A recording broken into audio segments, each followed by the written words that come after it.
bacaan Dr. Erwin Permana terkait dengan kondisi seperti sekarang ini, munculnya opsi pemakzulan itu seperti apa sebetulnya? Dan ini adalah indikasi apa sebetulnya soal realitas opsi pemakzulan? Dan ini disampaikan oleh Dr. Mardhani Alisera yang saya ingin konfirmasikan sebetulnya ke beliau. Sayangnya beliau tidak datang. Silakan dokter. Ya, makasih Cak Selamat.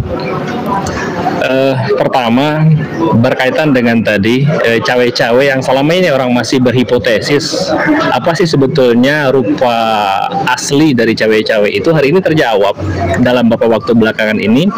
Jadi yang selama ini dimaksud dengan cawe-cawe itu adalah cawe-cawe itu artinya Jokowi ingin mempertahankan kekuasaannya walaupun adalah melalui dinastinya, yakni anaknya sendiri.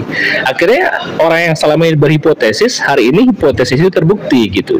Cawe-cawe itu bukan dalam rangka meningkatkan kesejahteraan, bukan dalam rangka mewariskan rezim yang lebih baik untuk rezim berikutnya, tidak sama sekali. Cawe-cawe itu adalah untuk melestarikan kekuasaan Jokowi. Ujungnya adalah tragedi konstitusi gitu.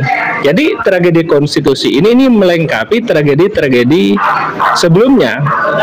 Ya, kalau sebelumnya itu di awal Jokowi ke Jakarta itu adalah dengan SMK, ya mobil SMK, mobil SMK, maka sekarang diakhiri dengan MK, diakhiri dengan Mahkamah Kibul gitu.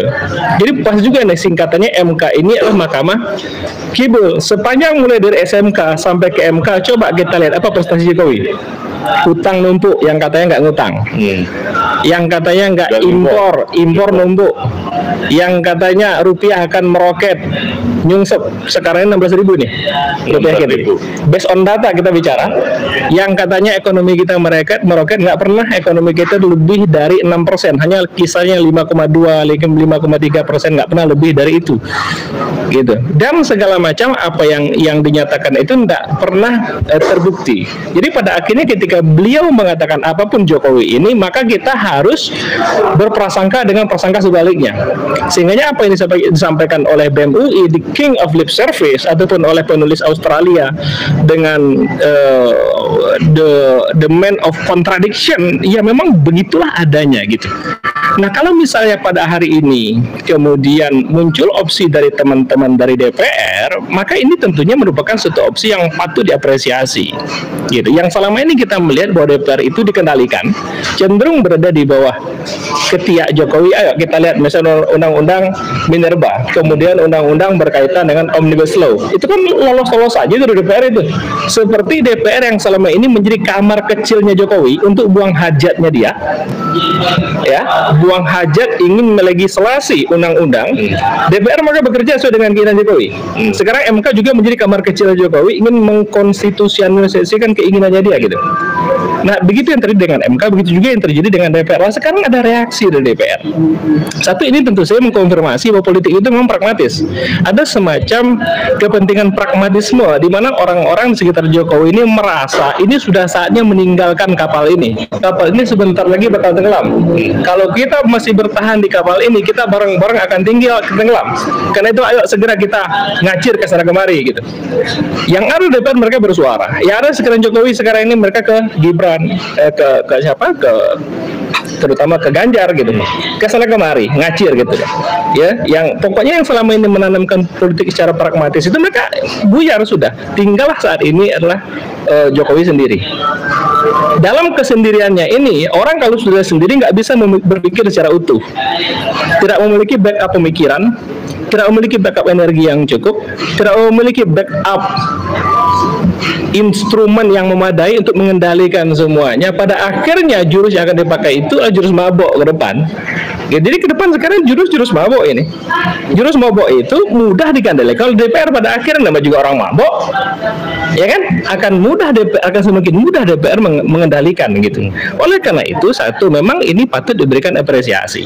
Walaupun ini merupakan bagian juga secara utuh dari politik pragmatisme, tapi bagaimanapun langkah-langkah ini patut kita apresiasi di DPR-nya. Kemudian di MK-nya dipasang Pak Jimli Asidiki. Walaupun di awal kita memasang semacam tanda tanya, kenapa kita bertanya? Ya pantas dong, kita pembayar pajak, kita pemilik saham Republik ini, gitu. Dan beliau itu bekerja, digaji melalui duit yang dikeluar dari kantong-kantong kita. Dipasang Pak Jimli di situ. Pertanyaan kita apa kepada Pak Jimli? Bisakah Pak Jimli menjaga integritasnya dia? Ketika pada saat yang sama anaknya merupakan pengurus teras di Gerindra, yang dia anak itu juga merupakan caleg Gerindra, dan Pak Jimli merupakan pendukung Prabowo Gibran. Ini adalah ujian integritas bagi Pak Jimli sendiri. Apakah Pak Jimli bisa menunjukkan integritas itu, gitu? Termasuk arah ke depan MK nanti. Termasuk arah ke depan MK ini apakah hanya akan menjadi cerita omong kosong saja? Apakah akan menjadi sebuah cerita bullshit yang akan melingkapi penderitaan masyarakat, gitu? Atau masih ada marwah di situ, gitu? Nah, jadi pada akhirnya memang kita harus memberikan support, gitu. Lanjut kemudian ceritanya, kalaulah misalnya di semua bilik ini, Cak Selamat, ini bisa diamankan. Kita asumsikan Pak Jimli dengan nama besarnya dia, dengan gelarnya dia selama ini, yang cenderung orang kenal, memiliki integritas. Beliau memasang integritas yang kuat di situ, batal keputusan ini. Ya kan, dengan sendirinya Gibran selesai, Jokowi dalam bahasa orang jadi apa? Gelandang politik apa, Bang Faisal yang paling pas memberikan bahasa itu.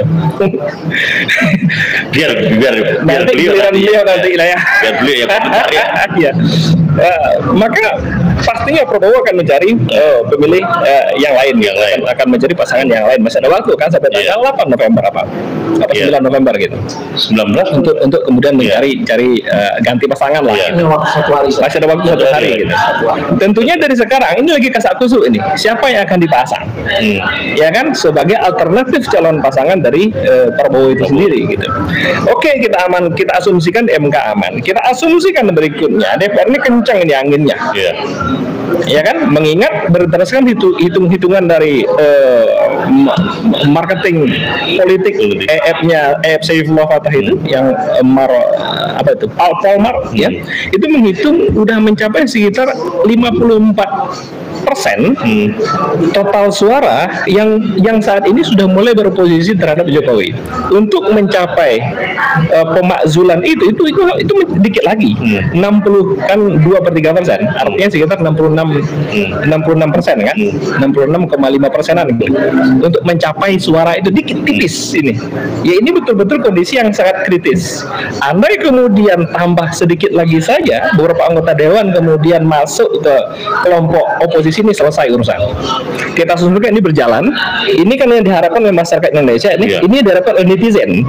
Kan gitu. Kenapa? Ya sebagaimana yang diuraikan oleh Dr. Ishak, betapa kemudian selama rezim ini berkuasa yang ada itu kegelisahan. Karena penguasa itu menciptakan kenyamanan. Yang ada itu adalah kelaparan masyarakat di negeri yang agraris. Padahal kewajiban penguasa itu adalah memberikan makan terhadap masyarakat Indonesia, meningkatkan kesejahteraan masyarakat Indonesia, menjaga jiwa masyarakat Indonesia. Kita masih ingat kok peristiwa tahun 2019 betapa hampir 1.000 orang kok meninggal untuk pesta yang gak bermanfaat sama sekali untuk masyarakat gitu. Ya, konfirmasi Ketua KPU Arief, sekitar 800 orang yang meninggal, dan ini masih banyak orang yang meninggal kelaparan di rumah-rumah mereka. Apa hiruk pikuk politik ini hubungannya dengan peningkatan kesejahteraan mereka? Kan nggak ada. Oke, kita asumsikan yang kejadian itu terjadi di DPR, berjalan sesuai dengan harapan masyarakat Indonesia yang saat ini sedang menderita. Di MK terjadi, selesai ini barang gitu ya. Pertanyaan mendasarnya adalah, apakah kemudian ini merupakan sebagai sebuah prestasi? Kita katakan, kalau saya katakan tidak. Hebat prestasi Bang Faisal tahun 1998. Rezim yang berkuasa 32 tahun, menguasai semua hal ini, menguasai militer, menguasai birokrat, menguasai pengusaha, kelar di tangan aktivis 98. Apa hasil dari reformasi? Ya kan, ini rezim kita diamkan saja selesai ini. Dalam waktu singkat selesai. Hitungan bulan ke depan dia juga selesai. Gitu ya. Kemudian dimakzulkan, iya itu patut kita apresiasi, tapi maksud saya itu harus didorong, nggak boleh kita berhenti sampai di itu kita dorong kepada sebuah solusi yang lebih fundamental lagi, yang lebih mendasar lagi, tanpa ada harapan kepada sistem yang ada. Kenapa? Prototipe negara hari ini sebagai sebuah negara kapitalis demokrasi itu Amerika itu bangkrut kok. Kan beredar video banyak di kalangan kita ini betapa hari ini kejahatan di Amerika itu luar biasa. Kenapa? Government shutdown. Pemerintah nggak sanggup lagi membayar polisi. Amerika di belakang Israel. Amerika dibayar Israel, padahal Amerika itu sendiri udah ringkih. Saking dia loyalnya itu sama Yahudi. Apa yang dia cari, dia sendiri sebentar lagi juga mau jatuh kok. Dia nggak sanggup membayar polisi. Polisi akhirnya nggak sanggup juga ketika misal terjadi kriminalitas di mana-mana. Kriminalitas itu akhirnya menjadi fenomena umum sekarang ini gitu. Ya kan, PNS-nya nggak dibayar. Ini yang mau kita tiru. Udahlah, cukup kita sampai di sisi. Ayo kita berikan alternatif solusi yang lain. Sampai situ dulu, Cak. Iya.